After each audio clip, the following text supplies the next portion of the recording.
My hallexes are unabducted and my legs are not very strong, so I'll never be able to climb a tree the way a lemur does. But I still want to get up in that magnolia, so I'm going to learn from the best human climbers.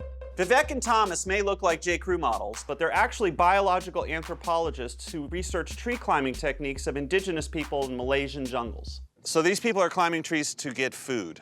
Mostly honey. What's so great about honey that they're climbing up so high to get honey? So honey is one of the most energy-dense foods in nature. It's basically pure sugar. Imagine living in a tropical rainforest. What are you going to find that's sweet? All those birds, those brightly colored birds, look like Skittles. So I wasn't actually aware of this until we filmed the segment, but it totally makes sense, of course, which is that the one thing that all indigenous climbing styles have in common is you gotta be barefoot. Like, hi. What kind of feet are the best feet to have for tree climbing? Your feet look pretty flat, which might help you by getting more surface area on the tree and help prevent you from slipping, but it may also be hard to fit the contour of the tree. Let's do it. Teach me a technique. So the first technique is what's called the frog technique, or in the other language of these people, it's called tinbon. All these people have different tree climbing techniques and they all have names like frog technique. This is one of the aspects that speaks to how important tree climbing is in their lives. We only have one word for climbing. Climbing. Right? But they have several words to denote the different styles. It's like martial arts movies where they're like, oh, he defeated me with crane style. Exactly. I said, Vivek and Thomas, you guys are now my tree climbing senseis. Teach me all the ways of climbing a tree. And also show me videos you shot of people in the rainforest climbing trees so I can know if I'm doing it correctly. First up, frog style. Press your feet flat up against a tree like that. Look at how your foot is just like, just do that on the other side, and then basically just go upward, jumping like a frog.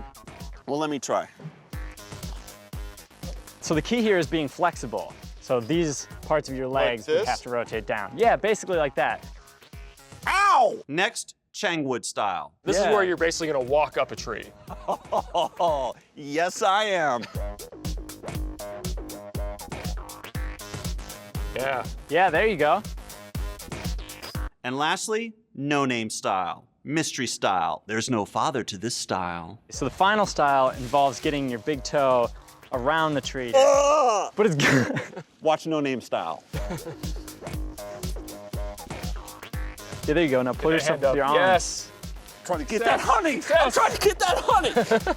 This type of tree climbing is extremely physically demanding. Yeah, there's a lot of coordination and stability involved. But isn't this interesting? Look at Ray, our sound guy. Every time we shot in the woods, Ray would just get up in a tree and dominate it. Why can't I climb like that? I thought the answer was because Ray was small and strong like a loris, but it turns out the answer is even more depressing. Nobody who is a really good tree climber in these villages is older than like 25 years old. Really? So you have to learn before you're 25 or you'll never get it.